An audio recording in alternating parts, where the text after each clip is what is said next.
I speak 7 languages.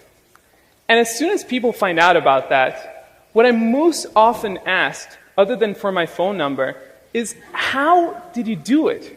How did you go about learning all these different languages? Well, today I'm going to share with you some answers. So my phone number is 212. I'm just kidding. See, I was raised as a polyglot. And by the time I turned 18, I could speak already 4 different languages. And then, for the subsequent 3 years, I learned 3 additional languages. And it's about those 3 years that I want to talk about. Because my language acquisition process was very different from that of my peers. In that it was never this stressful, strenuous, difficult, seemingly impossible task, but rather something enjoyable, fun, exciting. I loved it, every single moment of it. And I want to share with you what was it that made it so special? See, I did have a head start in that I did have these 4 languages that I spoke ahead of time. But there were also these 5 techniques, 5 skills, if you will, that I used that made the language learning process so much easier. And it's about those 5 techniques that I want to talk about. So, let's dig right in. And for the first one, the first thing that we've got to do is to take a very deep breath. And relax. And the reason for this is because our entire lives, we're taught how to do things right. From the moment we're born, we're taught what things we should do, and things we shouldn't do, and how to do things properly. Well, when it comes to language learning, the golden rule of language learning, the most important thing is to get things wrong, to make mistakes. And that is the first rule. Let me explain to you why. See, when we know languages, we know a whole collection of sounds and a whole collection of structures, which combined make what I like to call, and for the purpose of this presentation, our language database. And our language database will contain all the sounds and structures that we know. However, there's a whole family of sounds and structures that are beyond our database. And for us to be able to embark on those, and to be able to explore those, there's nothing within our database, nothing within our knowledge that will tell us when we're getting these structures right. Nothing to tell us when that sound is precise. Let's say we're going to explore this one specific sound. There is nothing in our database. When we're saying it, we could say it perfectly, but in our minds, it will sound like a mistake. So you know that queasy feeling that we feel, that insecure thing when we feel like we're doing something wrong? That is the trigger that you need to look for. Because that is a signal that tells you that you're going beyond your database and that you're allowing yourself to explore the realm of a new language.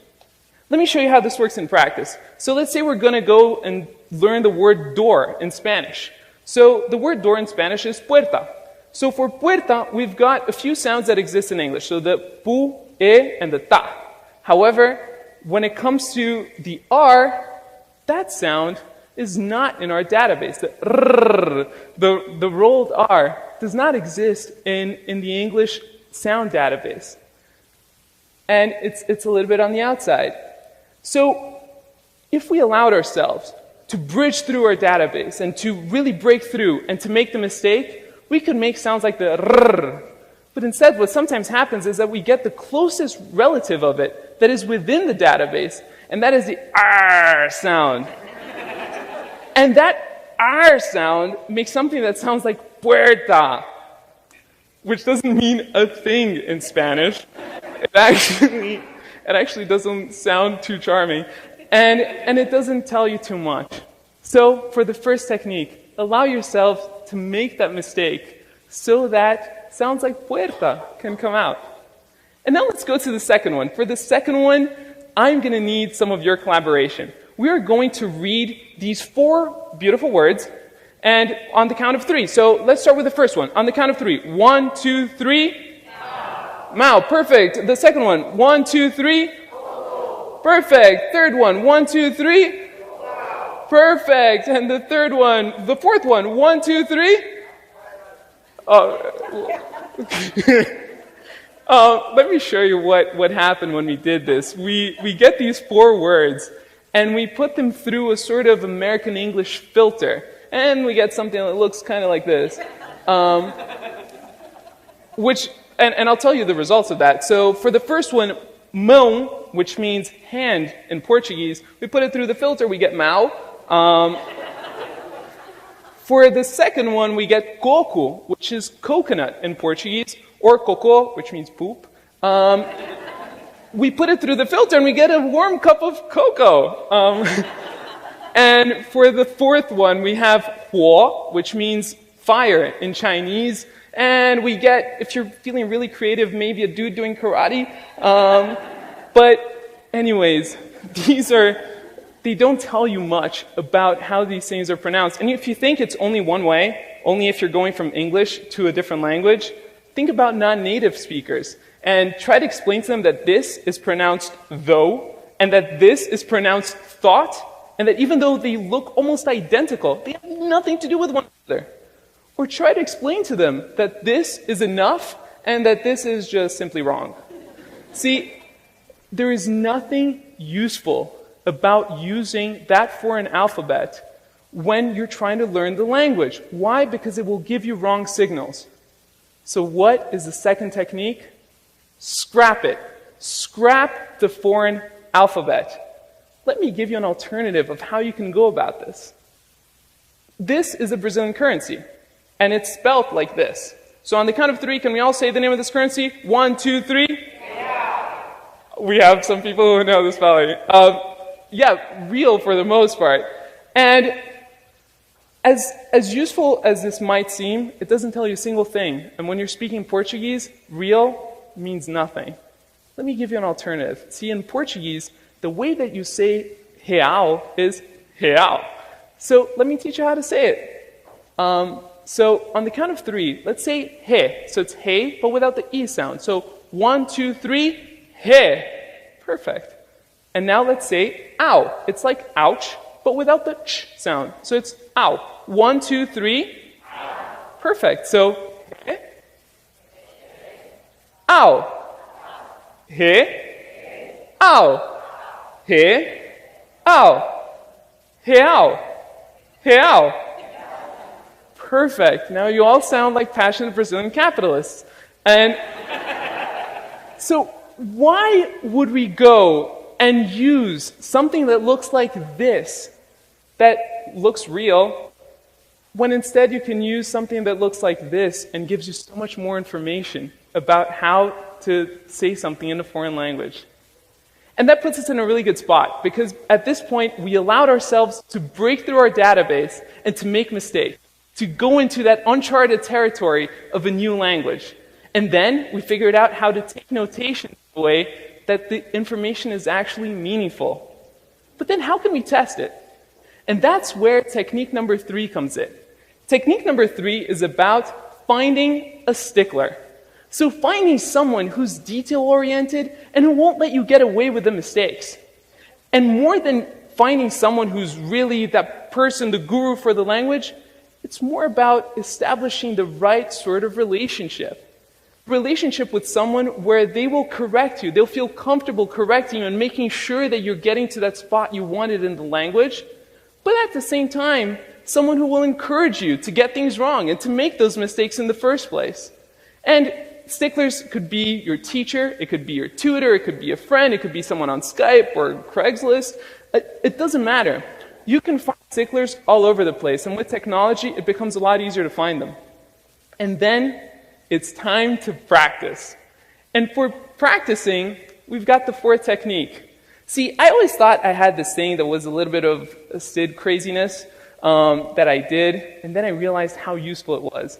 I always did what I like to call shower conversations.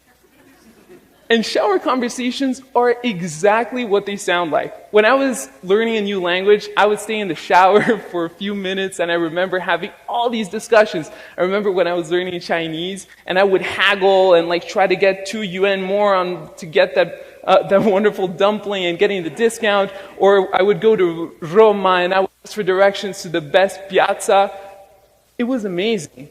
And the beautiful thing about a shower conversation is that it allows you to find wherever you have a gap in your knowledge, because you're having the conversation on both ends. For example, it's easy to ask for directions. How about receiving them? Or even better, giving directions? Well, the shower conversation forces you to have both sides of the conversation. And you don't need to have them in the shower. The wonderful thing about them as well is that you can have them anywhere. So you can have them in the shower, in your apartment, walking down the streets, in the subway. And seriously, if you're in the subway, speaking to yourself in a foreign language in New York, you'll fit right in. You're fine. And it's great because you don't depend on anything or anyone to get your practice. And I did this for years, and later on I found out that professional athletes do it too. Michael Phelps is known to visualize every single one of his races several times over before jumping in the water. Worked great for him, and it works great for me too, so it would work for you as well. And now, let's go to using the language. Because up to now, it's great. We figured out how to do all these things that puts us in a really good position to use the language. And for that, I recommend you find a conversation buddy. And to find a conversation buddy, I recommend you follow what I call the buddy formula. And that is a way that you can make sure that your incentives are always aligned to use the new language. So for that is, the target language should be your best language in common. Why? If you're anything like me, you like to learn languages so that you can communicate with more people, so that you can reach out and understand a little bit more about their brains and their hearts. And so if we try to talk to someone in a foreign language that both of us don't do really well when we could be speaking English or whatever language you're more comfortable with as a pair, odds are that you're going to revert to that language that is easier. So I recommend you find someone where your best language in common is your target language. And if you can't find one locally, try technology, or if you can travel, that would be perfect. There's a problem with that, and I realize it, because it's difficult to find someone that fits that profile exactly. Well, I've got good news. And I found that out when I was at work, and one of my colleagues, he's a linguist too, he speaks a ton of languages, and our best language in common was definitely English. Our second best language in common, definitely French. But we always spoke in German to each other in the office. Why was that? It was because there were people in the office who spoke English. There were people in the office who spoke French. But we could talk about Friday and Saturday night in German, and nobody had any idea what we were talking about. So it can also be your best secret language in common.